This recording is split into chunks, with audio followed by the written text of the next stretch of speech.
is going on, guys? JD from New York here. WWE News and Rumors for the week ending September 22nd, 2013. And like I always say, this is the absolute best place for all your WWE needs right here on YouTube. Why is that? Because this channel is best for business.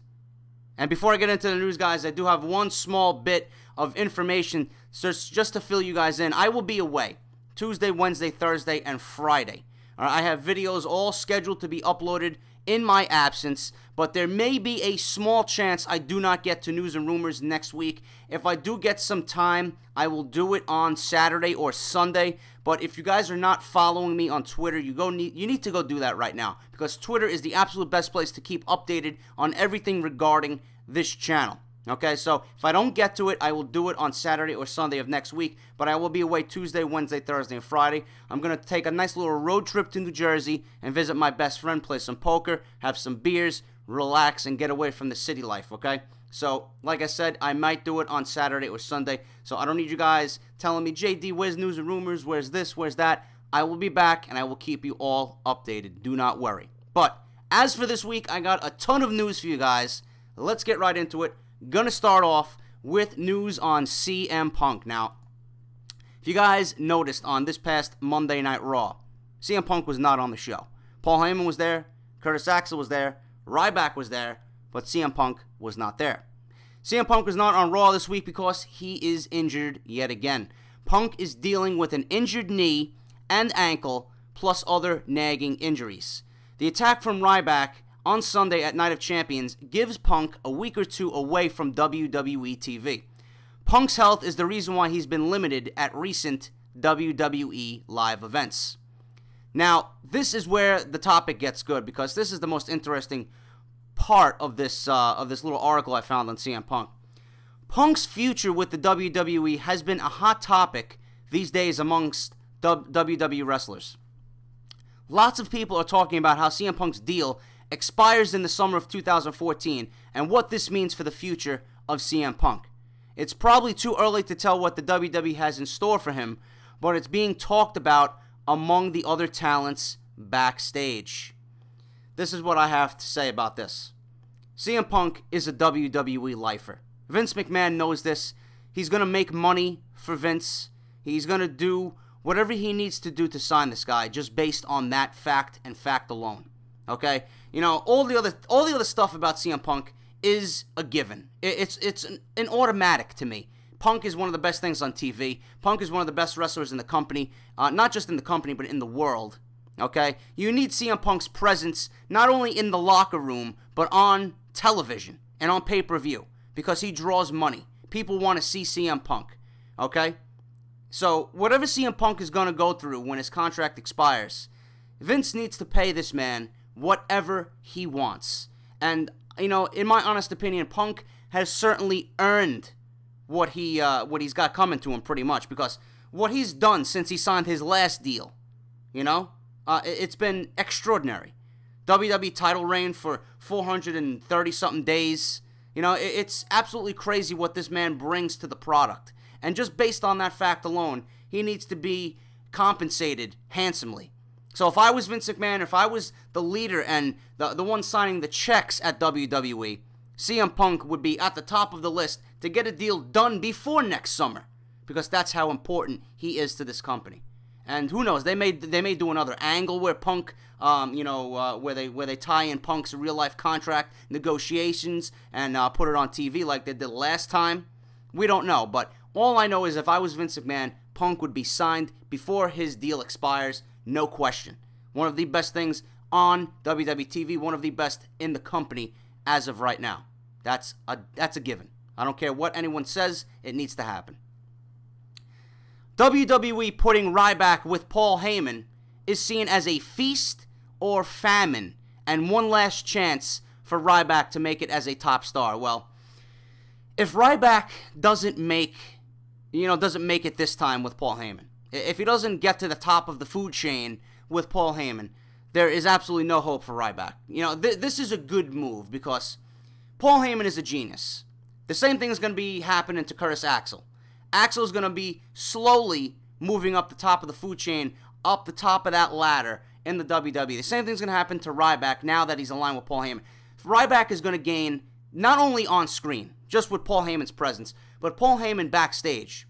If you have Paul Heyman in your ear backstage and you're a young WWE superstar, that's like winning a fucking, an award at the end of the year. You've been given the keys to the kingdom, as far as I'm concerned, with Paul Heyman. He knows what he's doing. Paul Heyman has one of the best minds, one of the best brains for the wrestling business, and he's hired under WWE. He's been given to you to mold you into a top superstar. Ryback, pretty much like I usually say with my Black Ops 2, hit a jackpot here. Ryback is the luckiest guy in the company to have Paul Heyman by his side. A lot of people would die who are not on TV right now to be working alongside Paul Heyman, to have his tutelage and his knowledge right there for the taking. If Ryback doesn't make it, I don't blame Paul Heyman whatsoever. That means Ryback simply doesn't have it. But here I am. I'm going to give this a chance. I'm going to give this a chance because Paul Heyman, I trust Paul Heyman. I trust his knowledge, and I trust what he's done with other superstars in the past. So if he doesn't do what needs to be done with Ryback, it's not going to be Paul Heyman's fault. It's simply Ryback's fault because he's been given one too many chances already being a young superstar. If he doesn't make it this time, it's his fault, and he will never be that top star he wants to be in WWE. WWE officials briefly considered having Damien Sandow cash in his Money in the Bank briefcase at Night of Champions. Well, I really wish that would have happened because it would have made the pay-per-view a little bit decent. Maybe my 4 rating would have went to a 6, but Damien Sandow did not cash in. But all we know, and I'm sure you guys know, that Damien Sandow is the next World Heavyweight Champion in waiting. So whoever the World Champion is right now is just keeping it warm for Damien Sandow. It's going to happen. You're welcome. After taking the Van Terminator at the end of Night of Champions against his match with Rob Van Dam, Alberto Del Rio reportedly lost a tooth. Fun fact there, I did not know that. That was in the news this week, so I figured I'd share that with you guys. Van Terminator, one of my favorite moves. I'm surprised they actually brought it back, to be honest with you, because WWE strict against chair shots to the head, but the Van Terminator, I guess, doesn't fall under those rules. And Rob Van Dam pulled out a blast from the past. Last time we did that, I believe Shane McMahon was doing that as well. It's just an amazing move to see. I'm glad he brought it back. Decent match versus Alberto Del Rio, but really nothing that would save that pay-per-view. That whole pay-per-view was a fucking a disaster, in my honest opinion, but it was cool to see the Van Terminator come back. I got news on Rob Van Dam also later on in this video about his contract status, so stay tuned. WWE officials recently discussed two potential roles for Big E Langston, which is part of the reason why he hasn't been featured on TV as much lately. The roles were Paul Heyman's latest acquisition, which obviously went to Ryback, and the other part that they had in mind for him was a bodyguard for Daniel Bryan. The feeling is that the alliance with Bryan will not happen, and the new Paul Heyman guy, obviously, like I said, went to Ryback at Night of Champions. Listen, I'm going to keep this brief. I'm going to keep this simple. Big E Langston is a heel. He does not look like a face. You keep him heel.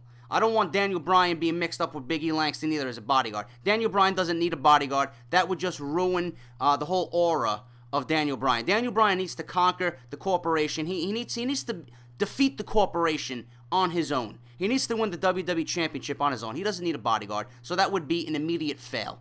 All right, obviously, Ryback is with Paul Heyman, so that's not going to happen. Big E needs to be a heel. When you look at Big E, and you look at his stature and his whole physique, he's a fucking heel. You know, I don't want to see him being watered down and into a face, and you know, I don't want him to turn into a marshmallow. I want Big E to be a heel. You just look at him, and he's got heel written all over him. Now, you don't need to put him with AJ, but make him a heel. You know, that's it.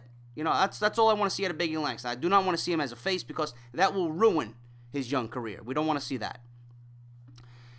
There appears to be little interest from WWE in bringing back Mickie James. Little to no interest, I should say, in bringing back Mickie James. Well, if I was Triple H, I would definitely consider bringing back Mickie James. The Divas division is not where it should be right now, even with Total Divas.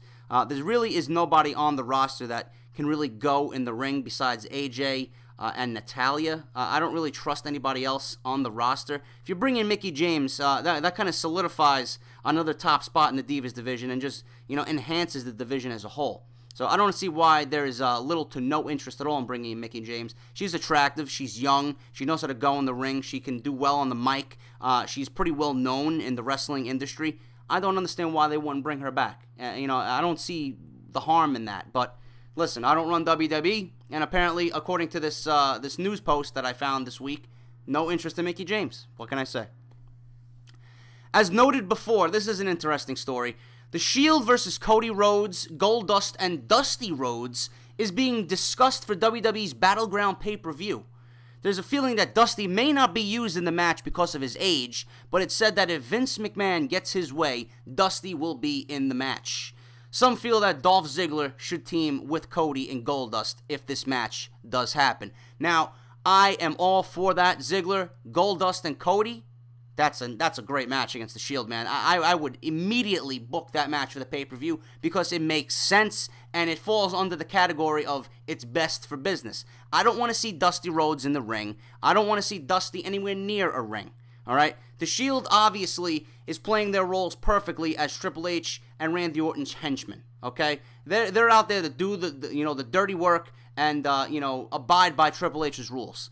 Going against Cody Rhodes, Goldust, and having Dusty Rhodes in their corner along with Dolph Ziggler, that's a money match at Battleground. I would love to see that happen. Hopefully, that does happen on pay-per-view because right now, I'm not all for these B-level pay-per-views. You got Daniel Bryan going against Randy Orton. Yes, I got news on that as well later on in this video. But that one match to pretty much solidify that undercard on that pay-per-view, that's a thumbs up for me. I hope that happens. I really hope that happens.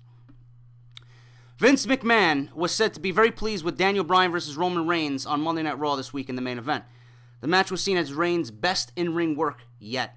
Speaking of Vince, he's high up on the Wyatt family and their promo videos, especially the mic work of Bray Wyatt, which I totally agree. At the same time, there is a feeling that there needs to be some kind of advancement with the group. The challenge is finding a happy medium the way the WWE Creative did with the Shield when they were pushed from day one. Now, you're not going to compare the Wyatt family to the Shield. It's just not going to happen. The Shield is something special.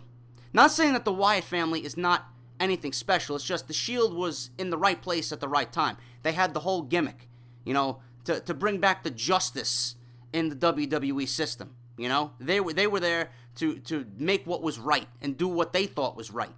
The Shield had a great storyline and a great, build to their characters just based off that. Now, not saying that the Wyatt family doesn't have that, but the Wyatt family seems kind of lost because they don't have anybody to work with. That's the problem. That's the happy medium that the WWE needs to find for the Wyatt family. You already have Kane. You had Bray Wyatt take out Kane in an Inferno match, and that was it. If you want something with the Wyatt family, if you want to keep them busy, bring Kane back. The Undertaker debuted at the Survivor Series many moons ago. That was his first match, debut in the WWE at Survivor Series. You bring The Undertaker back, you pay the man whatever he wants, you team him with Kane, and someone is calling me. Someone is calling me. CM Punk is my theme song. Look at that. And I'm not even fucking editing it out. I'm going to keep it in there. My brother's calling me. Anyway, like I said, The Undertaker, bring him back, pay him what he wants, get him on Survivor Series, team him with Kane, Brothers of Destruction versus the Wyatt family in a 3-on-2 handicap match, and there you got it. Imagine the build towards the Survivor Series for that match. That would be great. The promos that would happen on Monday Night Raw would be fantastic with the Wyatt family. I would do that. That's the direction I think that they should go in. Otherwise, you're just going to keep them in the back, and they're just wasting away. So the WWE really needs to collectively think of something good for these guys to do and get them on TV. And the best way is what I just told you. Bring back The Undertaker, Brothers of Destruction, Kane and Taker versus the Wyatt family at Survivor Series. Book it. As noted, Michelle McCool, the husband of The Undertaker, both of them, Taker and McCool, were training at the WWE Performance Center last week. A WWE source noted that McCool looked amazing and way better than she did when she was still wrestling for the company years ago.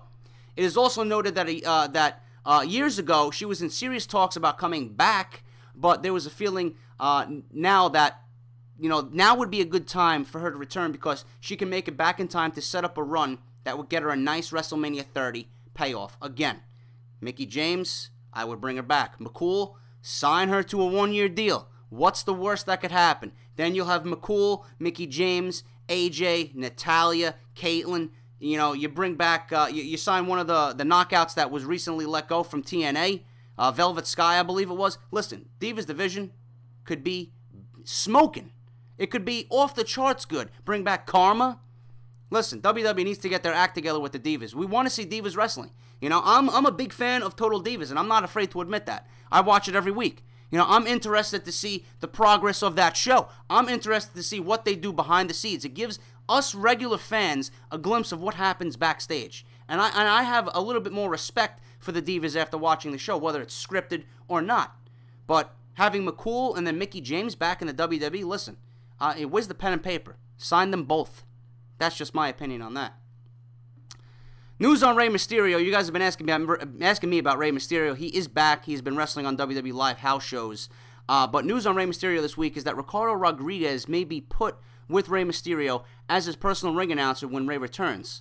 Ricardo is currently scheduled to be with RVD until RVD takes time off in October. Now, I didn't like the team of RVD and Ricardo Rodriguez. I thought it just didn't make sense. It looked stupid on TV. Having Ricardo Rodriguez with Rey Mysterio does make a lot more sense, which could lead to a Rey Mysterio Del Rio feud. Who knows? But Ricardo Rodriguez and Rey Mysterio certainly makes more sense than RVD. RVD doesn't need a manager. RVD doesn't need a mouthpiece. Just let him come out, steal the show, be Mr. Monday Night, go backstage, and do it all over again the next night. That's all we need. We don't need anybody with RVD. Like I said a couple weeks ago, the last time we seen RVD with the manager is when he had Bill Alfonso in ECW, but that made sense. So, Ricardo Rodriguez in WWE with RVD just doesn't make any sense, and it was a rush job, which makes it even worse. So, Mysterio, Ricardo Rodriguez makes sense. Hopefully that happens. We'll see as the weeks go on when Mysterio comes back. Night of Champions, the beating at Night of Champions from Ryback to CM Punk. 1 week off to, pretty much gained CM Punk 1 week off to deal with his injuries. He is scheduled to return Monday. He's not going to be in action, but he will be there on Monday from his hometown in Chicago. Monday Night Raw should be unbelievable from Chicago. You're not going to want to miss that. Chicago crowds are always phenomenal, so we have to see what happens on Monday Night Raw. This is interesting. Daniel Bryan versus Randy Orton at WWE Battleground may end up being an Iron Man match. That way, WWE could either do an indecisive finish leading to the Hell in a Cell pay-per-view, where there could be a decisive winner once and for all. Also, a stipulation will be added to the RVD versus Alberto Del Rio World Heavyweight Championship match at Battleground as well. Iron Man match, I'm all for it. Daniel Bryan, Randy Orton, that should be a great match. These two have had great matches in the past, but adding that Iron Man match stipulation could take it to the next level.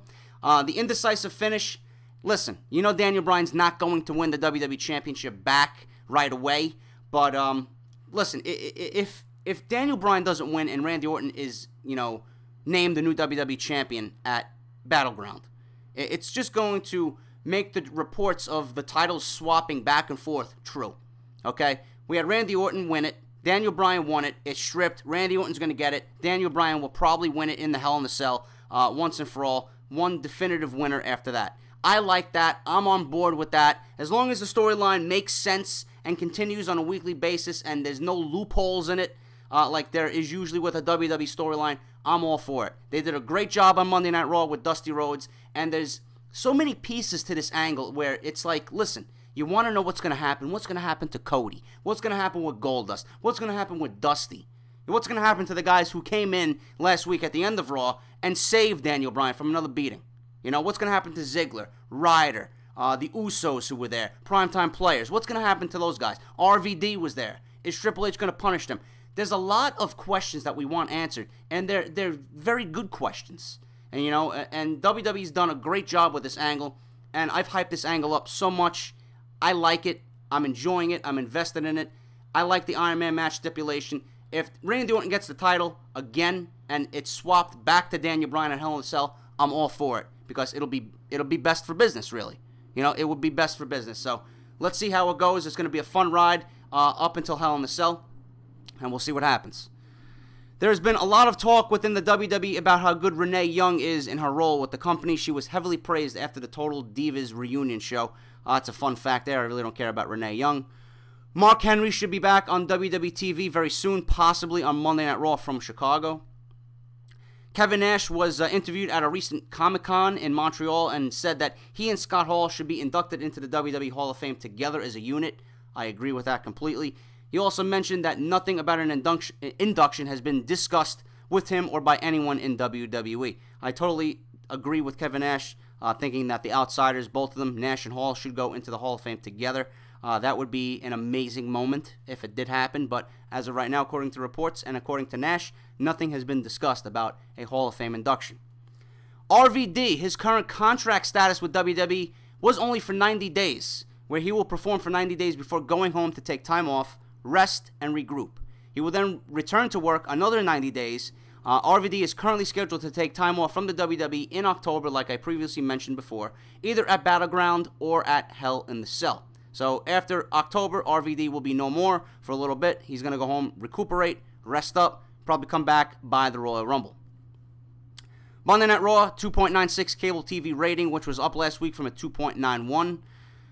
We got, what else we got here? John Cena and WWE. WWE wants John Cena back on WWE TV in October, simply to help push breast cancer awareness and the big campaign WWE will be doing for it. While Cena won't be wrestling until the Royal Rumble, he will be making appearances for WWE during the month of October, and his rehab for the injury will be one of the storylines featured in Total Divas. WWE officials are not happy with the direction The Miz is going in. Their babyface experiment with him may be ending soon. That's a little bit too late for that. It should have ended months ago because Miz as a babyface is just not working. He just, another guy, you take a look at him, he just has heel written all over him. Now, The Miz took a beating from Randy Orton, which I'm hearing rumors right now, and I'm reading rumors on dirt sheets that The Miz may be involved in the corporate angle. He may actually turn over to the dark side and join the corporation. I don't know about that. Maybe that's someone just talking out their ass, but I'm all for The Miz turning heel, and there's no better way for him to turn heel than to join Triple H and Randy Orton. That's just the way it is. But Miz as a babyface failed. I'm glad it's over. I'm glad the experiment's coming to an end. I was a big Miz guy. Believe it or not, I was a big Miz guy when he was a heel. When he won his first WWE Championship, I was fucking thrilled. I loved The Miz. You know, when he was feuding with John Morrison, when he was feuding with John Cena, I loved The Miz. Now, I can't stand looking at him. I don't even want him on TV. So hopefully they do the right thing, turn him into a heel again, and it's going to be interesting to see how they get him into a heel. That's the kicker. It was recently reported that the Cody Rhodes firing angle on Raw was rushed because of a lack of communication between WWE officials and creative. On a related note, nobody in WWE creative knew of Mark Henry being cleared to wrestle until reading about the story online. WWE source said communication process in the company is the shits with the WWE. That's pretty funny, but Mark Henry, you know, I'm happy that Mark Henry's coming back because he adds another guy to the roster. He adds a little bit more star power to Monday Night Raw, which I don't mind rather. And the angle on Cody Rhodes, listen, I don't care if it was rushed or not, if there was a lack of communication. I love the angle with Cody Rhodes. I'm more interested to see what happens with the Rhodes family than anything else right now. How are they going to bring Cody Rhodes back? How are they going to bring Goldust back? What kind of role is Goldust going to play? What is Dusty going to say? You know, I'm more invested in this angle, how they're going to bring Cody Rhodes back. That's what we got to be looking out for. But if it was rushed or if there was a lack of communication, it may have worked in favor of the WWE creative this time because this is the part of the angle that I am most interested in. We know Bryan's going to win the WWE title. What's going to happen with Cody Rhodes? And we all know. And it's shaping up that way. If you guys can see it, Cody Rhodes is being built as a fucking big star right now. You know, he's rising. He's not even on TV, and his stock is rising in the WWE. That's the sign of good storytelling. What else do we got here? PW Insider has confirmed that reports of Jim Ross being forced to retire had at least in part to do with his behavior at the 2K14, WWE 2K14 panel during SummerSlam weekend. They also confirmed that it was a Vince McMahon decision. Vince decided, and Ross was informed in the past 2 days before his firing, that he was going to be let go. JR has already reported receiving one major offer to sit down and record a shoot interview. JR retiring is WWE's way of announcing that he had been let go without causing a major uproar amongst fans because Ross is so popular. This way, Ross could leave the company as a hero who left on his own accord. Also, Jim Ross has been telling fans in his Q&A events in Scotland this past week that the day he retires would be the day that they bury him in the ground. Ross was telling fans that he had no plans of retiring and looked forward to continuing his work in WWE developmental. Ross added that he would never retire and would always be there when he was needed. Vince fired Jim Ross. Vince fired Jim Ross. I don't know what for.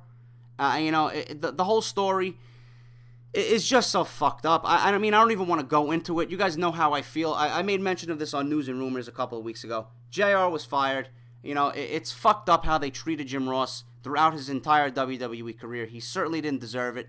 And, Jim Ross only enhances the company to be better. His mindset, his vision only makes things better, especially with the younger guys.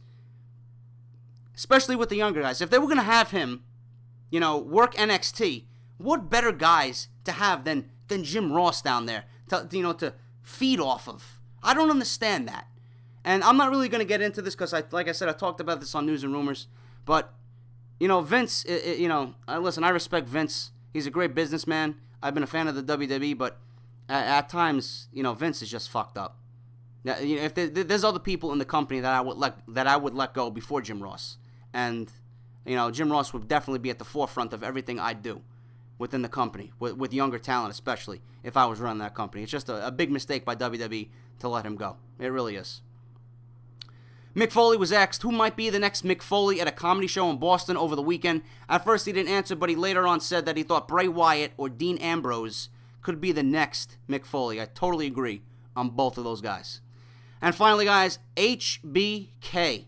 You guys know I've been lobbying for HBK to be back on TV with the corporate angle. Listen to this. Shawn Michaels joined his television co-star Keith Mark on 810 AM Sports Radio in Kansas City this past week. The host of the show said, "And Shawn's doing great. He's going to be doing some really great things on Raw over the next couple of weeks." Michaels downplayed the comment and mentioned that he must be looking at all those Twitter things. As of this writing, Michaels is not featured on any upcoming advertisements for any Raw events, although he would fit into the storylines seamlessly into the storylines between Triple H and Daniel Bryan, given his history with both guys. Listen, HBK is coming back. HBK is coming back. I don't care what anybody says. You're not going to fool me this time. I'm putting all my fucking chips into the pot. HBK is coming back. Road Dogg's coming back. That's just my prediction. It only makes sense, and it's only best for business. But you guys know how I feel about HBK and wanting him to be back on TV with this angle. It just makes perfect sense leading into WrestleMania. But that is News and Rumors, guys. If you enjoyed this week, let me know what you think down in the comments below about this week's show and all the news and rumors this week. Comment, rate, subscribe, leave a rating, whatever you guys got to do, share it. It helps out my channel tremendously. Let's grow this channel even more. I'm very close to 6,000 subscribers on YouTube. And the wrestling community, listen, I want to be at the forefront of the wrestling community on YouTube. And I can't do it without you guys. So any help would be greatly appreciated. All right, guys, I will see you all on Tuesday morning for your WWE Monday Night Raw review. I'm JD, and I'll talk to you soon.